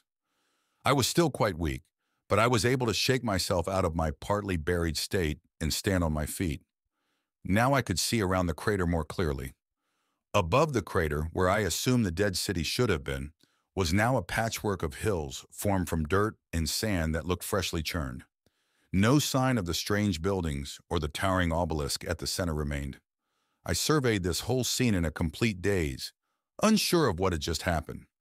The roar and the shock waves felt like explosion, and I did find myself at the bottom of a crater, so I assumed that was what happened. I have no clue how I could have survived such a thing. At that moment, I was struck by a feeling of victory and exultation, the likes of which I never experienced again, not even on my wedding day 9 years later. Against all odds, I was somehow still alive when the rest of the city and all the disgusting creatures that inhabited it seemed to have been wiped from existence. I remember being overcome with a fit of deranged laughter over my unexpected victory. In this state, I wandered out of the crater and into the desert, being sure to head east as we had done all those days before. I had no expectation of finding my way out of the desert, no plan to do much of anything. Being satisfied with somehow destroying that hated city was enough to carry my mind through anything. I just trudged east without pause, never thinking of where I was going or if I was still fated to die out there in the desert. There aren't many memories of this part of my journey. I know that I was walking through the rest of that day and much of the night, although I don't remember sleeping. All that I could remember was the walking east into the rising sun, hardly a care in the world. It's not that I forgot or that I was totally nuts by that point, but because at that time I didn't think the journey was that important. After all, can anyone remember every inch of a daily commute they've done 1,000 times or more? Again, against all possible odds, I was finally found and rescued at last. During my walk across the desert, I came upon a road, maybe even the same road we had left days before when we first got lost. I was sitting at the edge of the pavement when a passing civilian spotted me and offered me a ride. Thinking about it later, I should even more grateful to that man, willing to offer a ride to a stranded stranger, especially one in my deranged condition. The next stop we made was a town in Saudi Arabia called Hafar al-Batun, where I was delivered into the care of a British expat who was able to contact U.S. forces still operating in Kuwait. Seeing human life again was an overpowering experience, and I nearly broke down in tears again when I beheld a busy street scene. Within the day, I was back in the company of fellow Marines, and I was put on a chopper back to Al-Jarrah, where the rest of the battalion was still posted. I don't know what kind of welcome I expected, but I certainly didn't get a warm one. The entire unit was well aware of our absence and had been on edge for over a week waiting for any news or sign of their missing comrades. When I came back alone, they knew to assume the worst, but there wasn't any time for fond greetings with the others. Despite my poor condition, I was brought in for a full debriefing on the events of the last several days and to shed light on what exactly happened out there. If I were in a better frame of mind, I would have been offended by the accusatory tone of their questions. But after what I had been through, those stuffy pricks didn't intimidate me in the slightest. Without hesitation, I told them the exact story I'm telling you now, with greater brevity and minus certain details. To say they were utterly flabbergasted by this tale would be an understatement. I could tell they thought my recollection was a lot of bullshit, but I didn't care. How could I care? I knew the whole story, and they didn't. Maybe they wrote it off as a fever dream of a man stranded in the desert, or some elaborate joke meant to mock them. I was coldly written off as a lunatic placed into the care of Navy doctors to recuperate from the ordeal. However unbelievable my story, there were still some undeniable facts that have mystified me ever since. We began our journey back to base in northwestern Kuwait, near the Iraqi border. When I emerged from the desert and was found, I was well over 100 miles west of where we should have been. The town of Hafar al-Batin is in northeastern Saudi Arabia, but the road we took into town came from the west. It is true that we deviated west when we spotted the dead city in the distance, but there is simply no way we could gotten that far, especially since we had spent the days before heading east. Not only that, but based on how far we had traveled in the days before, we should have practically driven into the Persian Gulf before turning west. Instead, we were lost out in the middle of a trackless desert with sign of anything but sand in the distance. How could we have gotten that far west? How is it possible that we found ourselves well beyond the fuel range of our tank in Saudi Arabia, well out of our way? Maybe if I knew the exact location of the dead city on a map, I could work it out. But I don't think any trace of that place still exists. I spent about a month in a Navy hospital healing and regaining my strength. A month might seem excessive for a case of exhaustion, dehydration, heat stroke, and some small gashes on my back, and it was. I realized within a few days just why I was kept there for so long. At least 3 or 4 times a week, I would be summoned to talk with a Navy psychiatrist to go over the specifics of my story. It was clear at that point that I was being accused of having lost my mind, and their clumsy attempts at therapy and emotional support meant I could end up with a Section 8, or even worse, be confined to a psychiatric unit. From that point on, I clammed up and claimed I couldn't remember anything clearly about that time. My previous bravado when first recounting my story to my battalion commander was more or less exhausted, but I instead learned to be at peace with my own knowledge. Because of all this, I spent far longer than I needed to in their care, but after 33 days, I was finally deemed fit to return to my unit and discharged. My guess is that they just got tired of my obstinacy and decided to waste their time on somebody else. Returning to my unit was a more distressing experience. The others had been kept in suspense about our fate during that whole time, but the fact that I returned alone and that Hilaire, Castro, and Lori were never to be found again changed their attitude towards me. Maybe they thought I abandoned them out in the desert, or that my wanderings were part of some ill-conceived attempt at desertion. But they always held me in suspicion from that point on. As confidently as I had conveyed my story to our superior officers and the Navy shrinks, I never uttered a word of it to them. By that point, I was exhausted with recounting the story, and I was starting to worry that repeating it elsewhere might get me thrown back in the psych ward. My silence didn't help my case with my fellow Marines, who thought I was hiding something, perhaps some proof of something sinister on my part. Oh, if only they knew the truth. Others were more sympathetic and thought I was still recovering emotionally from everything, but they were something of a minority. Marines are expected to bring their comrades home no matter what, alive or dead, and I hadn't. From then on, I was permanently tainted in their eyes. I still re-enlisted later that year, confident that I was more or less recovered from my ordeal, and a little stronger besides. Because my comrades were turning against me, I was transferred to another tank battalion in the Marines, and thankfully my checkered reputation didn't follow me. However, I was not fully done with the debriefings. Even years after that, I would still be periodically summoned by officers of an intelligence unit and some men from the Pentagon. They would press me to go through the whole story again, eager to extract some new detail that I might have missed before. Of course, they still acted like it was horseshit, but they couldn't fool me. The fact they were still asking the same old questions years later proved to me that something about my story got to them. But even though they still had a record of my original report, the full, unadulterated story I told my superiors before, I started to change my story. I was getting real tired of the cycle of constant interrogations and thinly veiled suggestions that I was either a nut job or a liar. The creatures became an unidentified enemy insurgency. The dead city was an unmarked and abandoned settlement, and what happened to Lori became the consequence of stepping on some unexploded ordnance. They must have known I was deliberately changing my story because they wouldn't stop pressing me for details of my original account, even though I was now claiming that it probably wasn't true. But ironically, despite their assertions that the original story was ridiculous, the fact that they were still interested has only made me more secure in my own knowledge. My last years at the Corps were rather rocky, despite the transfer. This was when I was first starting to manifest symptoms of agoraphobia, particularly during training exercises at 29 Palms. The sight of that open and endless desert could instantly bring me back to those dark days, hopelessly lost, with nothing but vast stretches of dirt in every direction. At first, my hands would shake, and I would become sweaty and riddled with anxiety. But things only got worse from there.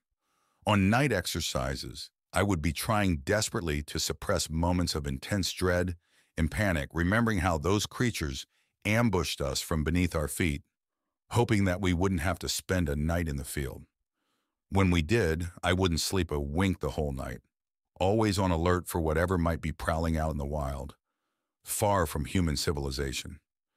The thought that any place on Earth could be so barren, unpopulated, and unexplored never failed to fill me with anxiety. I knew how it felt to somehow be lost or hidden from sight, even when you can see for miles in all directions.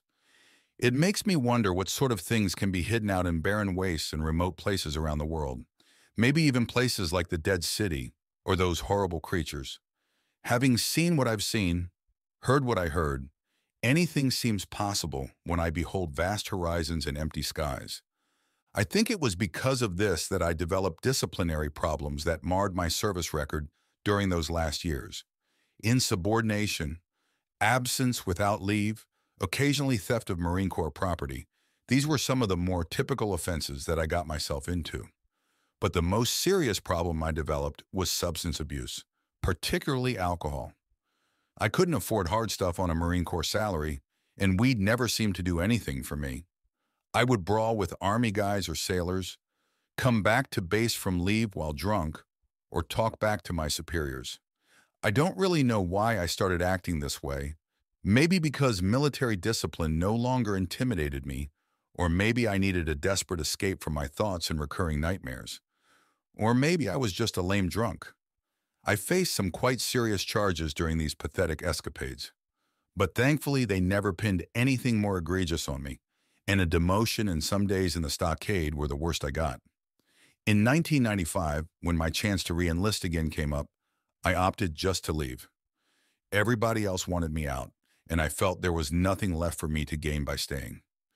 Despite the disciplinary problems, I still managed to receive an honorable discharge, and without any hits my pension. The rest I've already told. Since then, I've just bumbled through life, checking off various milestones that any adult should. Hilaire, Castro, and Laurie never will. I could chalk that up to the fortunes of war, but in our case, I don't think that quite applies. From their loss, I learned a few things about the world and about myself, and in some ways, I think I'm stronger because of it. True, my agoraphobia left me virtually crippled for years, but that's because I know. I know what I saw out there in the Arabian desert in those early days of March 1991, and I know that my friends Hilaire, Laurie, and Castro will never be coming back, and I know that in the remote places of the world, anything can lurk beneath the vast and cursed sands under our feet. If that means I'm slightly crazy, then so be it. But I simply can't be afraid any longer, and the stress of it all is slowly killing me. That's why I'm finally seeking help for my condition. My therapist might think the story is just a nightmare or a delusion, but I'm willing to accept that.